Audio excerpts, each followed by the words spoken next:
Oleh karena demikian perlu dites rapid test.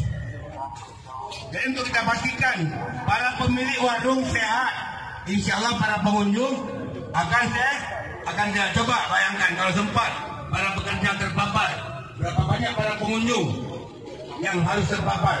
Oleh karena demikian kita pastikan dan kita wajibkan untuk para pekerja wajib tes rapid test untuk mengetahui terpapar tidaknya. Mudah-mudahan insya Allah tidak terpapar dan selanjutnya kita akan aman damai. Insya Allah Allah akan jaga dan pelihara kita. Mudah-mudahan.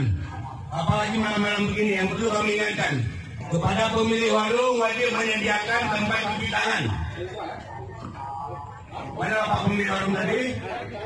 Cuci tangan pakai sabun.